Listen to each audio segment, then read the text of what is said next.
I'm Reverend Mike Schuenemeyer, minister and team leader for the Health and Wholeness Advocacy Team in Justice and Local Church Ministries of the United Church of Christ. I'm with the Reverend William R. Johnson, Reverend Bill Johnson, as he's affectionately known, who is at Pilgrim Place in Claremont, California. On June 25th of this year, we celebrated the 50th anniversary of Bill's ordination in the United Church of Christ. Bill is the first openly gay person to be ordained by a predominantly heterosexual Christian denomination. He's a founder of the Open and Affirming Coalition, which is also celebrating its 50th year. He served for 14 years in the national ministries of the United Church of Christ, providing leadership for the denomination's LGBTQ and HIV ministries, and he was a founder of UCAN, the United Church of Christ HIV and AIDS Network. He went on to serve as executive associate in wider church ministries and as a vice president for member services for the Council of Health and Human Service Ministries. Bill's contributions and impact on the life of the United Church of Christ and beyond are incredible. He's not only my predecessor, but he's been a wonderful friend and mentor to me over the years. Hello, Bill. It's good to see you and to be with you today. Thank you for this opportunity to have a conversation with you about your journey of ministry. Good to be with you, Mike. So I'd like to start with a question about those days 50 years ago that culminated in your ordination. What stands out for you about those days? So it was a very, very busy day for me. I don't remember a lot about what happened, and unfortunately, I forgot to have a photographer present, so I don't have many pictures of it.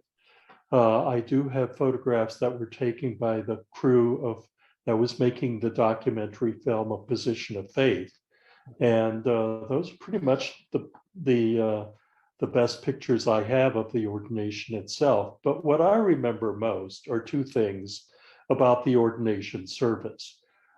The first is a member of my youth group and a woman, an adult woman in the congregation, did an interpretive dance, interpreting the song Bridge Over Troubled Water.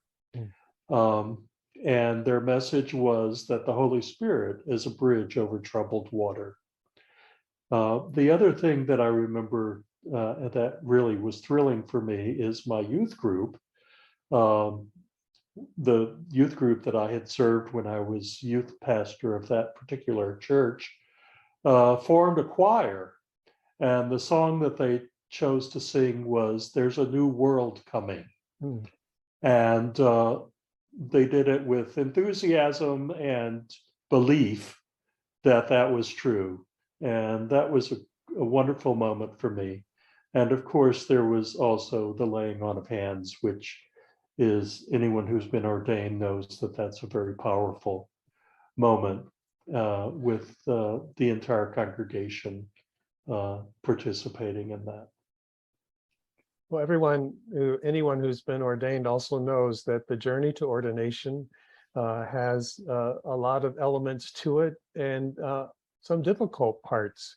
And I know that your process of becoming approved for ordination in the Golden Gate Association in the Northern California Conference was also a difficult journey at points. And so I'm wondering if you might share with us a couple of the difficult parts and how you got through them.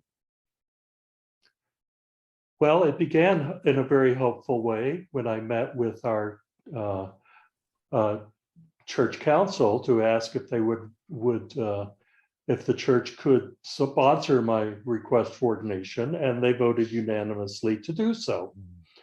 And then we sent the request to the association, and they panicked in a bit and decided that I should put the ordination request on hold while they did some educational work with the members, the folks who were going to be the delegates to the ecclesiastical council. So I agreed to put it on hold for 1 year, pending their willingness to plan some educational events during that year specifically for the folks who were going to be the delegates to the Association Council. And that educational process I helped design and attended most of the sessions myself, though not as a speaker, but as a person sitting in the back of the room, listening to what people's concerns were and learning what kind of questions I might face at the Ecclesiastical Council. And then the association decided it needed a credential committee, which it packed against me. However, when I met with the credential committee, they voted by one vote to not recommend me for ordination, which means I turned one of the votes in the conversation that we had. And then as we neared the end of the year that I had agreed to, the association decided it needed another credentials committee because they wanted to make sure that they could, like, basically the opposition to my ordination was wanted to make sure that they could stop the process. So I met with the second credentials committee and again turned one vote. So the vote came out against me, but by only one vote. So that process got through all of that, and then after the first credentials committee had met and made their negative decision, I went back to my local church council and asked them to continue to support my request. And then they said they would, but one person voted no. So they were no longer unanimous on that. And of course, I heard some Bible reading at that session. And then the association decided to do another credential committee. And the local church decided that we would pursue the ecclesiastical council no matter what the credential committees were saying, because it was my right and it was the right of the local church to demand that an ecclesiastical council be called. The important point in all of this, I think, is that I knew my polity exceedingly well, and I knew exactly what I needed to do in order to move forward to get to the point where there was an ecclesiastical council. When the ecclesiastical council was held, 96 delegates showed up to ask me questions and to vote on my ordination, and the ordination was approved after about a 3.5 hour discussion and questioning period, and some discussion in private by the delegates, and it was approved 62 to 34. Was there a particular thing that or practice that you had or community of support that gave you the resilience you needed to get through that process? One of the wonderful things about Northern California is it's a very committed group of UCC members who are activists.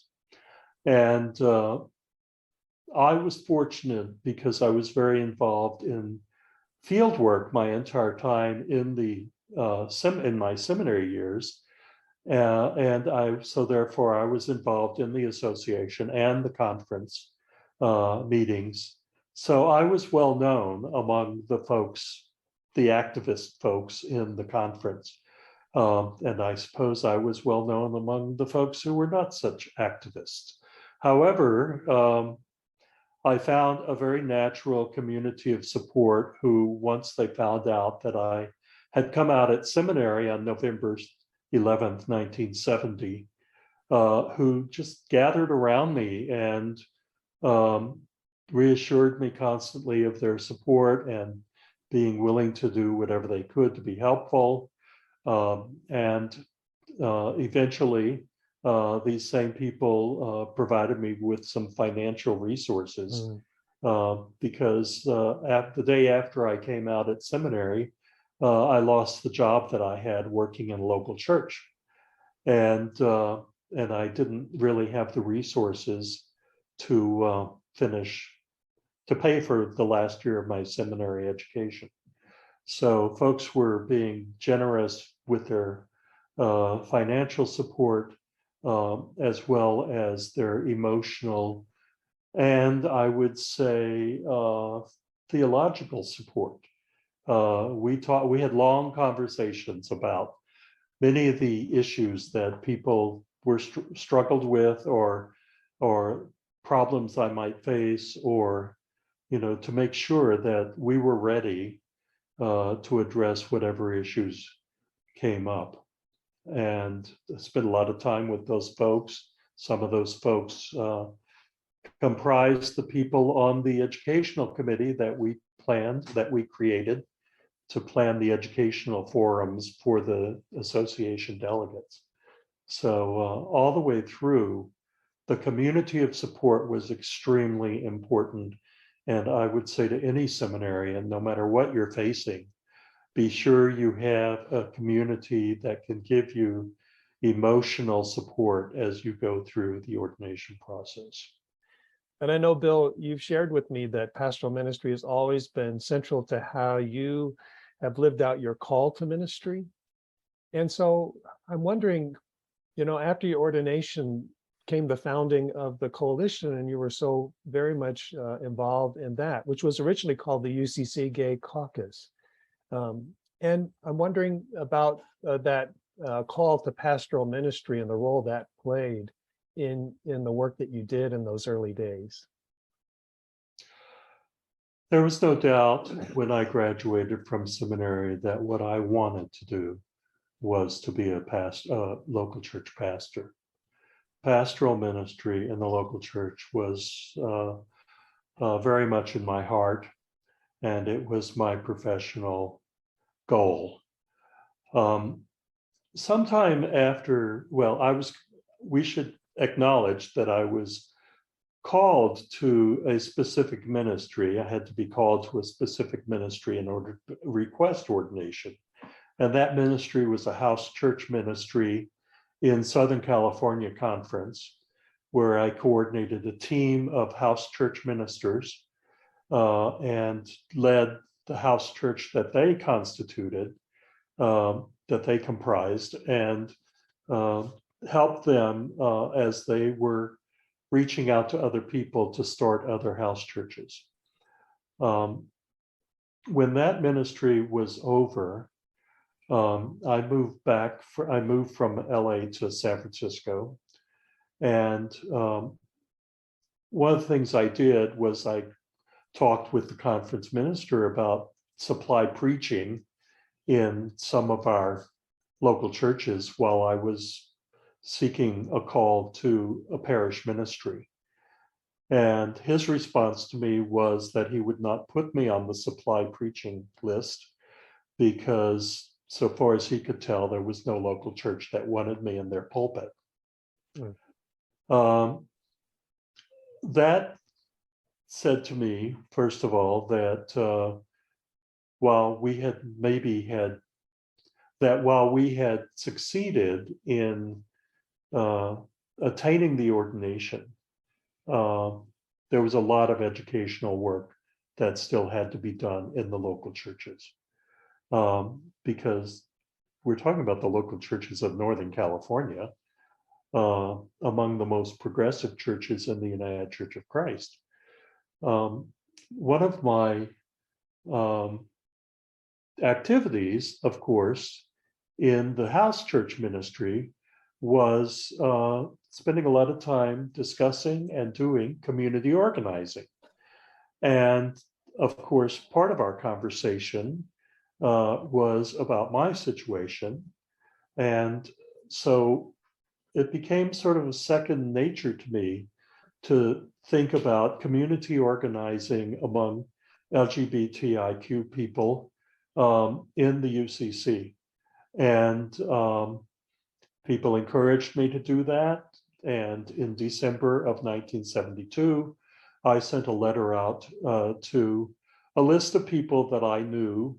Some were gay and lesbian, and many of them were heterosexual friends, and urged them to join me in an organizing effort. And we ended up calling it the UCC Gay Caucus, which was the nomenclature of the time. And so I founded the coalition in that way. And then when the next General Synod came in the summer of 1973, I was there with my friend Rachel Barnsley Haynes to set up a booth and to have the UCC Gay Caucus make its public debut at the General Synod for the first time. The theme for this national gathering is shaping generations, queer love and justice in the UCC. You certainly have exemplified those values and the ways in which you shape generations throughout the course of your 50 years of ministry. What are your hopes for the current and future generations? You know, it's such a difficult time right now because so much of what so many of us have worked for in terms of addressing the issues that LGBTIQ people face, is under threat. Let me put it that way. It's under threat, and so these times are going to demand a great deal of all of us. Don't count out the senior citizens, because we need to safeguard the progress that's been made. And fortunately, the coalition has spent its energies organizing and educating local churches to be a part of this struggle.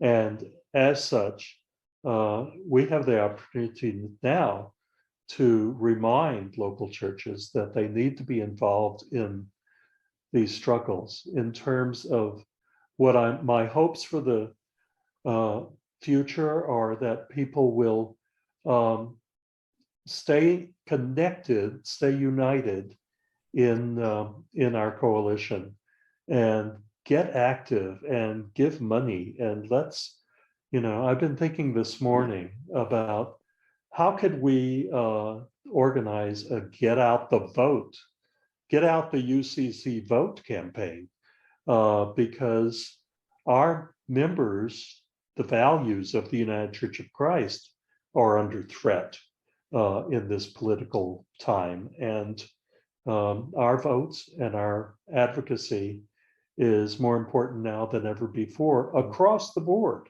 not just LGBTQI issues, but abortion issues, choice issues, race issues, voting issues.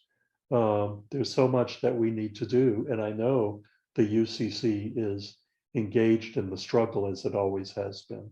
But my hope for the future of our people, our LGBTIQ people, and our allies, is that we can stay united and work together and dream together, because the strategies, and there have to be strategies, and the decision making, will come from new perspectives that I don't have as an aging and seasoned activist.